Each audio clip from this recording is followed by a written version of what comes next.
Students good morning. कल तक हमने जो 4th चैप्टर के 3 लेक्चर कर लिए थे रिवीजन के, ठीक है। उनमें हम एक नेक्स्ट जो पार्ट अब हम कर रहे हैं, यहाँ पर ये 2 लेक्चर हो चुके थे एक्चुअली में कल तक, तो आज हमारा 3rd लेक्चर है ये क्विक रिवीजन का, ठीक है। इस रिवीजन टॉपिक में हम क्या कर रहे हैं, force between 2 parallel current carrying wire.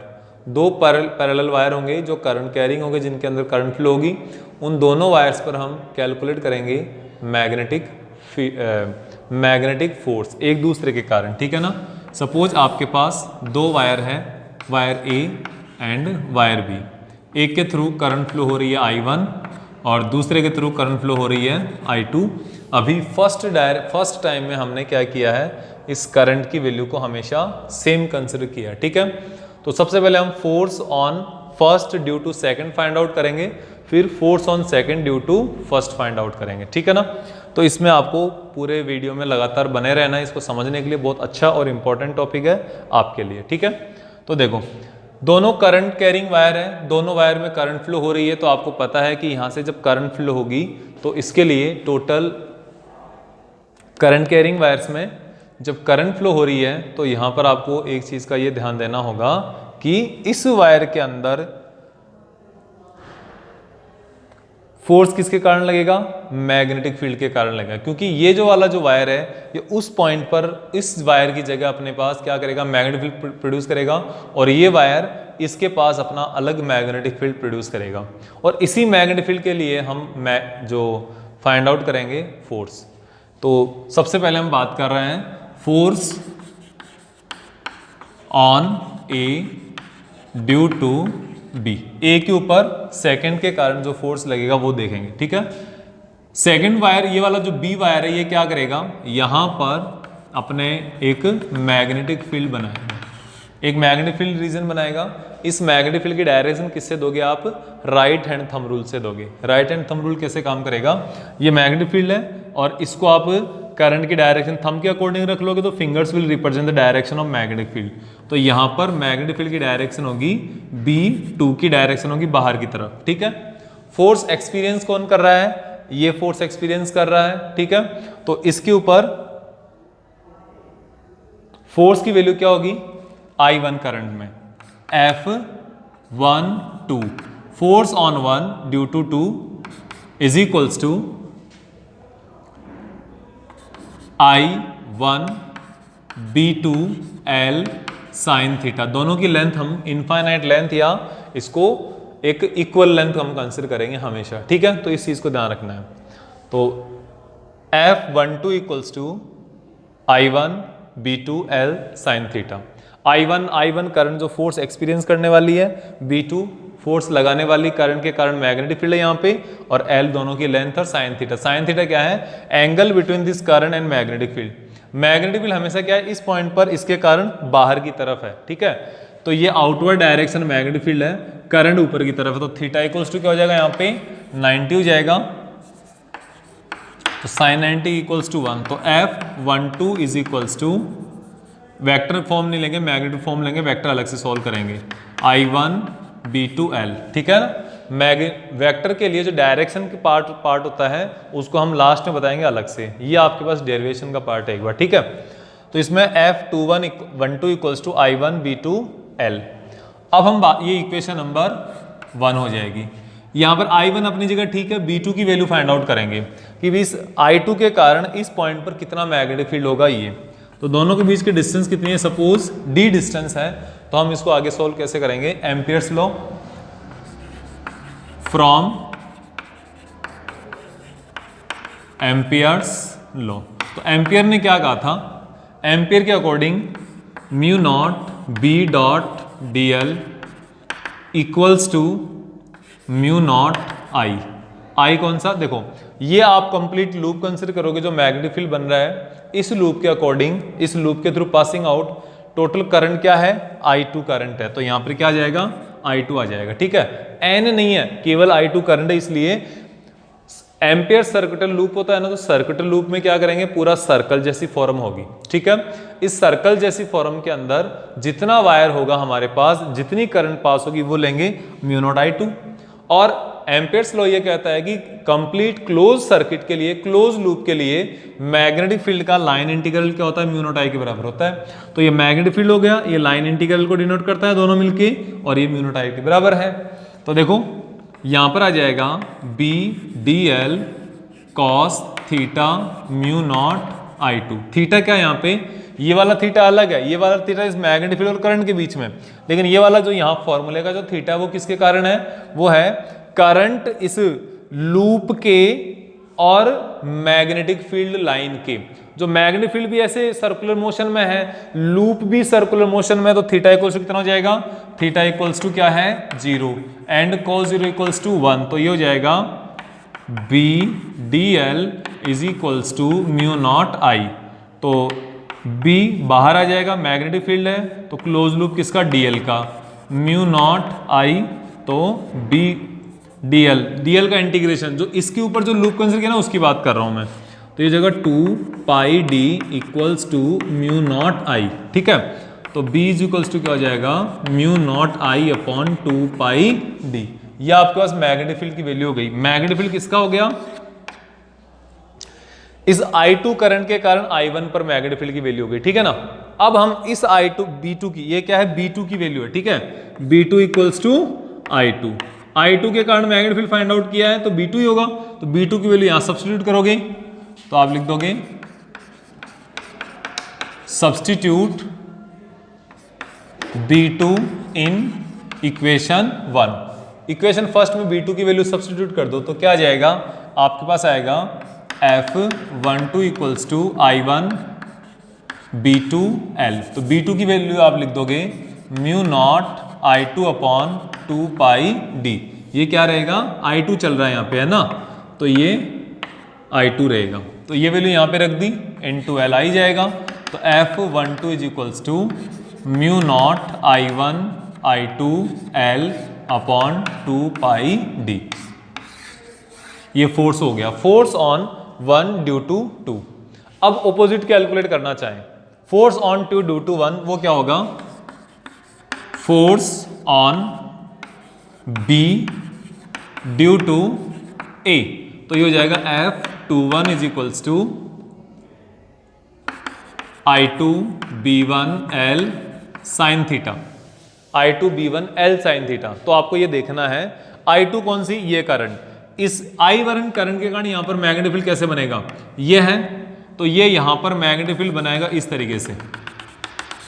ये वाला मैग्नेटिक फील्ड होगा अंदर की तरफ, B1 अंदर की तरफ होगा, I1 के कारण यहां पर मैग्नेटिक फील्ड, और ये मैग्नेटिक फील्ड के कारण इसके ऊपर फोर्स लगेगा। फोर्स कौन सा होगा, F21 I2 B1 L sine theta. अब इसके बाद आपको ध्यान में देखना है कि यहां पर B1 की वैल्यू क्या आनी है, जैसे B2 की value mu not I2 2 pi D आया, सिमिलरली आप लिख सकते हो यहां पर B1 is equals to mu not I1 upon 2 pi D। ये सिमिलरली आप यहां पर लिखने के बाद में इसको यहां पे सब्स्टिट्यूट कर दो, I2 into mu not I1 2 pi D into L sine theta. Sine theta की वैल्यू यहाँ पे 90 आनी है, तो 90 की वैल्यू 1 आ जाएगी, तो इसको छोड़ दो, तो ये आ जाएगा mu not I1 I2 L upon 2 pi D F21, यह आ जाएगा, ठीक है। यहां पर आपको सबसे इंपॉर्टेंट ये वैल्यू कैसे कैलकुलेट करनी है, तो ये तो मैंने आपको बता दिया, इसको आप दोबारा देख लेना एक बार, समझ में नहीं आया तो। लेकिन इंपॉर्टेंट चीज जो है वो यह है आपकी कि यहां पर इसकी डायरेक्शन कैलकुलेट करना, क्योंकि आपको पता है F12 और F21 मैग्नीट्यूड तो दोनों का सेम है, केवल डायरेक्शन जो चेक करनी है। अब डायरेक्शन चेक करते हैं यहां पर, तो देखना सबसे पहले ये देखो I2 की डायरेक्शन किधर है, ऊपर की तरफ है, ठीक है, ये मैग्नेटिक फील्ड है, ठीक है ना। तो इसमें क्या होगा, इस I2 पे फोर्स किधर लगेगा, तो ये तो अभी करंट होगी राइट हैंड पाम रूल से, ये मैग्नेटिक फील्ड हो गया, तो इस तरफ मेरी तरफ, ठीक है ना, इस तरफ इसका फोर्स की वैल्यू आ जाएगी, तो F21 आ गया, ठीक है ना, क्या आ गया F21, F21 की डायरेक्शन आ गई है। अब इसके कारण क्या है, I2 के कारण I1 पे फोर्स लग रहा है, वो किधर है, देखो ये करंट ऊपर, मैग्नेटिक फील्ड बाहर की तरफ, ये बाहर की तरफ है मैग्नेटिक फील्ड, भाई ध्यान रखना। जब ये बाहर की तरफ करंट, फोर्स किधर हो गया, अंदर इस साइड में, तो फोर्स इसकी वैल्यू क्या आ गई, F12 आ गई। तो इसको आप ध्यान में रखना, दोनों फर्स्ट और सेकंड दोनों फोर्सेस को आप देखोगे तो एक दूसरे के क्या है, ये ऑपोजिट है, तो नेगेटिव में एक दूसरे को बता दोगे। तो यहां से क्या हो गया, this force will follow the law of second law of Newton's motion. Okay, motion का सेकेंड लॉ फॉलो करता है, न्यूटन्स ने जो लॉ दिया था उसके अकॉर्डिंग, ठीक है ना। तो इस लॉ को आप फाइंड आउट करने के लिए यहां पर हमने एक्सप्लेन किया था। अब हम यहां से एक जो एम्पियर की स्टैंडर्ड डेफिनेशन है वो भी बता सकते हैं। क्या, F इक्वल्स टू क्या है, F इक्वल्स टू है mu not I1 I2 L upon 2 pi D। L को नीचे ले आओ, F अपॉन L is equals to mu not I1 I2 upon 2 pi D। ये आ गया। ये क्या हो गया, force per unit length equals to mu not I1 I2 upon 2 pi D। ये भी आपसे कैलकुलेट करा सकता है। ये क्या है, फोर्स पर यूनिट लेंथ बता सकता है। अब यहां पर देखना, if I1 equals to I2 equals to 1 ampere, D equals to 1 metre, then F equals to क्या हो जाएगा, म्यू नॉट अपॉन 2 पाई, यानी कि 4 पाई इंटू 10⁻⁻7 अपॉन 2 पाई। ये इसे कटेगा, 2 बचेगा, 2 इंटू 10⁻⁻7 न्यूटन पर मीटर। तो ये कह रहा है 1 एम्पियर की इंटरनेशनल डेफिनेशन यहां से आ जाती है। 1 एम्पियर की इंटरनेशनल डेफिनेशन यहां से आने से आप क्या बता सकते हो, इसको आप बता सकते हो 1 ampere is the magnitude of current which is maintained in 2 wires, infinitely long wires which are separated by 1 meter distance, then they will experience force per unit length or force of 2 into 10⁻⁻7 Newton per meter, then this amount of current is known as a 1 ampere। ठीक है, तो इसको आपको ध्यान में रखना है। इतना ये आपका एक छोटा सा टॉपिक था जिसको हमने डेराइव किया था। ये बहुत ही ज्यादा इंपॉर्टेंट टॉपिक है, इससे रिलेटेड ग्राफ भी आते हैं, इनसे रिलेटेड आपके सामने क्वेश्चंस भी मिलेंगे आपको बहुत सारे। ठीक है, अब इसके आगे हम सोल्व करते हैं क्या, इसका अपना नेक्स्ट टॉपिक है force on A rectangular current carrying loop. Okay, force on A rectangular current carrying loop, वो आपको डिफाइन करना है, वो आपको यहां से डिजाइन करना होगा। तो देखो ये क्या है, force on A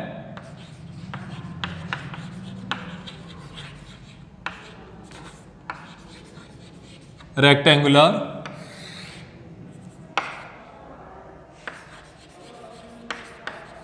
current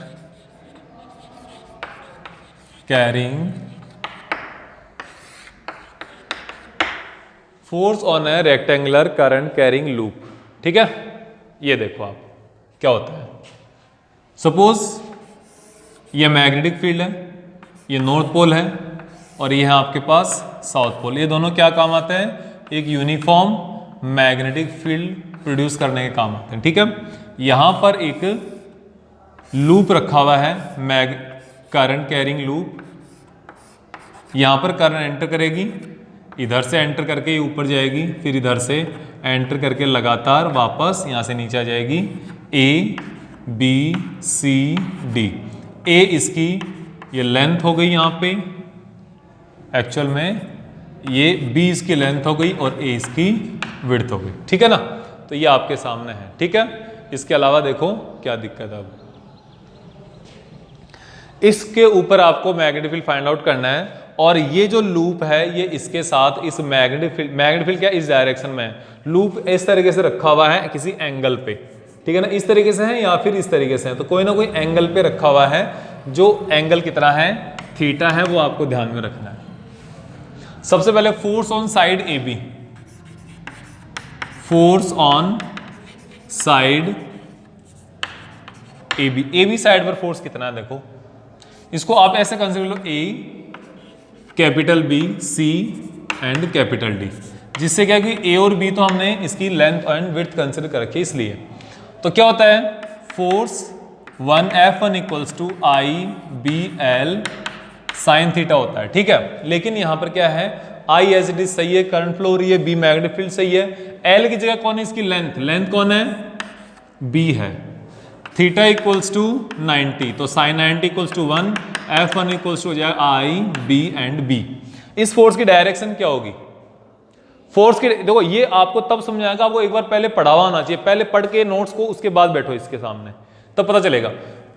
force की वैल्यू डायरेक्शन किधर, इधर करंट कहां है ऊपर की तरफ, मैग्नेटिक फील्ड कहां है सामने की तरफ, चाहिए क्या मैग्नेटिक फोर्स, तो फोर्स क्या है अंदर की तरफ हुआ कि नहीं, पाम की डायरेक्शन में अंदर की तरफ हुआ force, this is F1, okay. Now we have F2, force on side CD, CD side में फोर्स है, इसकी वैल्यू क्या होगी again F2 equals to I B L sine theta, length यहां पर फिर से इस CD की भी लेंथ कितनी, जितनी B की होगी B इसकी लेंथ होगी, ठीक है, और थीटा इक्वल्स टू यहां पर भी कौन है 90, तो F2 equals to I B and B, value दोनों की सेम, लेकिन F2 की डायरेक्शन देखो, करंट नीचे की तरफ फ्लो हो रही है, मैग्नेटिक फील्ड इधर खुलेगा, तो करंट की फोर्स किधर आएगा, फोर्स बाहर आपकी तरफ लगेगा, तो आपकी तरफ फोर्स लगेगा, ये फोर्स हो गया मैंने आउटवर्ड डायरेक्शन में इधर कंसीडर कर लिया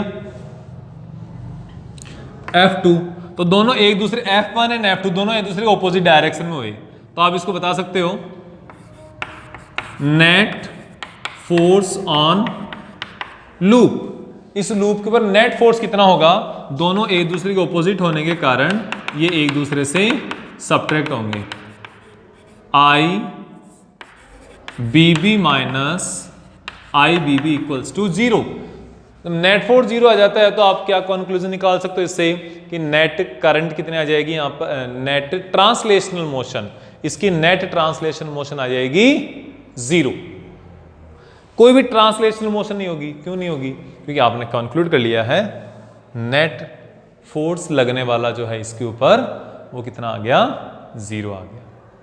अब हम आगे बात करेंगे, किसके लिए बात करेंगे, इसके आगे के लिए, वो क्या होगा टॉर्क कैलकुलेट करेंगे, तो टॉर्क इक्वल्स टू क्या होता है,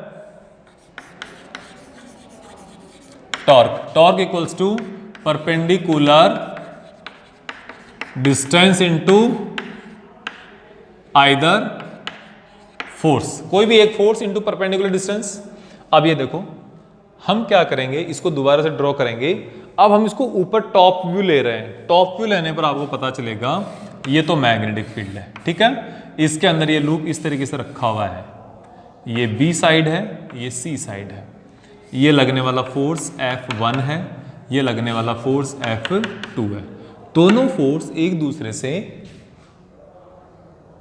क्या है ऑपोजिट है, इक्वल है, और दोनों की लाइन ऑफ एक्शन अलग अलग है, इसकी लाइन ऑफ एक्शन ये है, इसकी लाइन ऑफ एक्शन ये है, तो दोनों के बीच में परपेंडिकुलर डिस्टेंस हुई कि नहीं हुई, ये वाली जो परपेंडिकुलर डिस्टेंस है ये कैलकुलेट करनी है हमें BN, ये नॉर्मल डाल लिया इसके ऊपर, ये BN कैलकुलेट करनी है, ठीक है, और थीटा कौन सा है यहाँ पे ये ध्यान देना, ये आपके पास जो पूरा लूप है इस लूप का एरिया होगा, इसके एरिया की डायरेक्शन किधर होगी, ये इसके एरिया की डायरेक्शन होगी दिस वन, और ये है मैग्नेटिक फील्ड, तो ये कितना हो गया एंगल थीटा, अगर ये एंगल थीटा हुआ तो ये वाला एंगल कितना हुआ 90 माइनस थीटा, ये 90 माइनस थीटा, ये हो गया 90 माइनस थीटा, ये 90 माइनस थीटा हुआ तो ये वाला एंगल कितना हो गया, ये एंगल थीटा हो गया।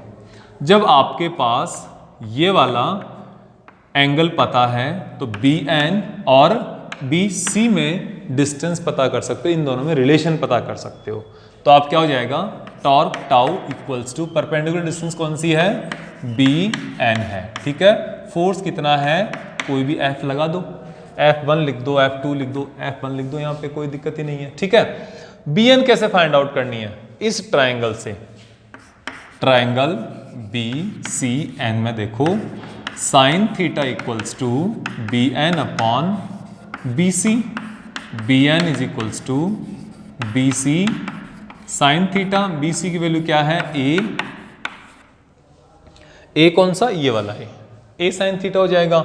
ये वैल्यू आप यहां पे रख दो तो ये आ जाएगा tau is equals to A sine theta into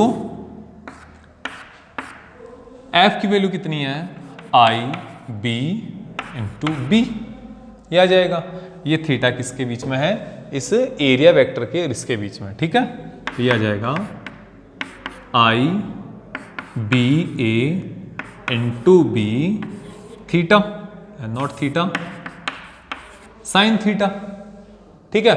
अब जब ये वैल्यू आपके सामने आ गई तो आपको पता है आई इंटू बी इंटू ए, तो आई इंटू ए, बी इंटू ए क्या है, बी इसकी लेंथ है, ए इसका विड्थ है, तो बी इंटू ए क्या हो जाएगा, एरिया हो जाएगा। सिंस लगा दोगे यहां पे, ठीक है। अब ये हो गया। अब आपको पता है जो आई इंटू ए होता है ना, ये एक नई टर्म आ जाती है, आई इंटू ए, ये क्या हो जाता है magnetic moment, magnetic moment of this loop, तो ये हो जाएगा एम इंटू बी टाउ।